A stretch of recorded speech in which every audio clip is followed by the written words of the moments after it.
Love to Shaun Fletcher.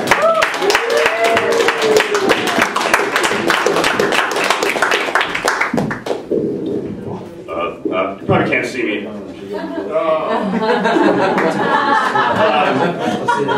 My name is Shaun. I'll be your waiter tonight. That's actually not the case tonight, for a change, but that's generally how I greet people.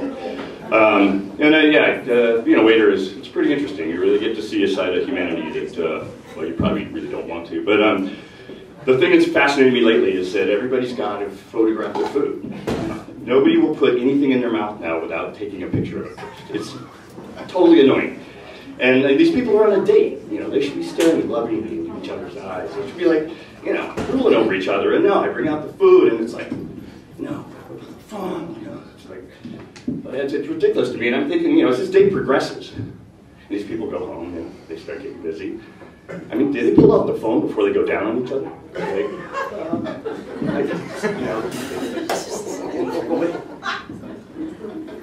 Yeah, it's you know, and this brings me to another thing. You know, the naked pictures on our phone. Like, how many people have a naked picture of yourself on your phone right now? We got like a room full of liars, but everybody's got these. We know they're a bad idea, and everybody's got them. I mean, you're like, you know, you're at the office. Oh, here's my trip to Disney. You know, here's the kids with Snow White. There's Pluto. There's my dick. You know, it's bound to happen. We know it's going to happen, and we still have these stupid photos.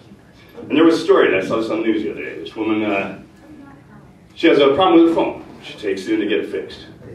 They look, you know, they do whatever data transfer, whatever they do, and they, they find out that she's got naked pictures on her phone. And of course, they steal them. You know, so the guy shows them to his coworker, who, you know, they're having a good time. Then they show them to a random customer, who turns out to be the original woman's coworker.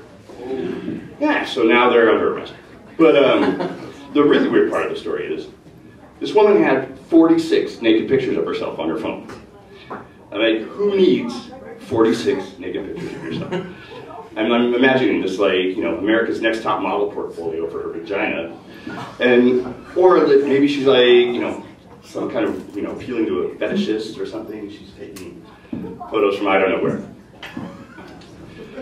But you know, but the problem here now with, you know, for the gays, now you gotta have a naked picture on your phone. You're just never gonna get married. Because, you know, the gays don't go to clubs anymore. You know, clubs, the gay clubs, that's where, like, young straight girls go to get ridiculously drunk. So there's no reconnect there anymore. It's like, there's no point in going. So the gays actually kind of, well, we call it dating now, but we used to call it cruising, on the phone. You know, it's all on phone apps. It's like, and the general conversation is going to go something like, hey, and then the next, hi, and then, show me your dick. And so basically, you are just never going to get married if you don't have that dick handy. Yeah. And this is another thing that confused me too, this whole like gay marriage thing. I mean, it's just way too complicated to be gay anymore these days. I mean, it used to be, you know, if I was like, you know, I was good and busy with some dude, and he had a wedding ring on, I knew he was straight. And now,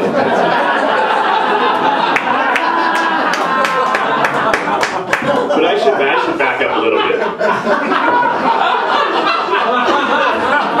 I should back up a little bit, actually, and tell you. Keep going. I should tell you that I'm actually not gay. You know, I'm not gay. You know what I mean? But don't get me wrong. Like, you know, some of my best sex has been with the gays. You know, it's just that I'm not, you know, gay. You know?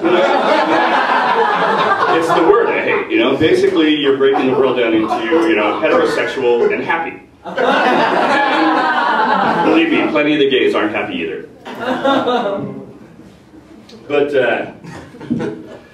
anyway, there was a time, I think there was a time when, you know, when the gays had something to be happy about, you know, back in the 70s when there was a sexual revolution and everybody was doing everybody, and it was, you know, it sounds like a lot of fun. And here, I'm sure everybody was still in the closet, but, you know, there were 5 other guys in there and they're all having sex. So, but then, you know, all good things come to an end, and of course, you know, AIDS came along. Yeah, AIDS is a big bummer. You know, AIDS kind of did to gay sex what pregnancy did to straight sex a long time ago.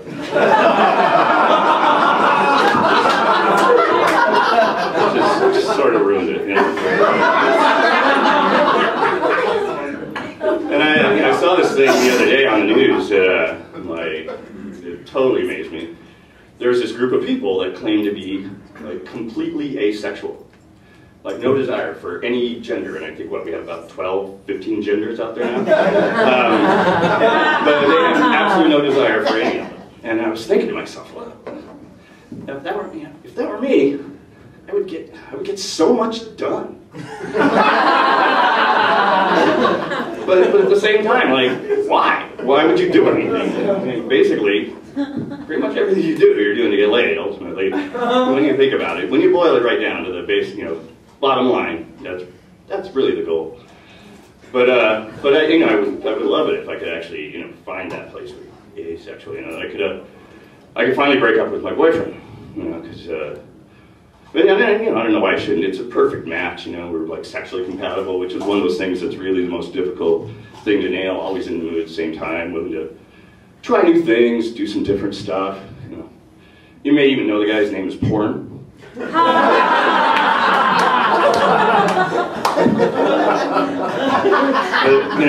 I think really though, I think I need to push back from the computer a little bit, I really use it for like three things, like Facebook, solitaire, and porn. Like 3 different ways to masturbate.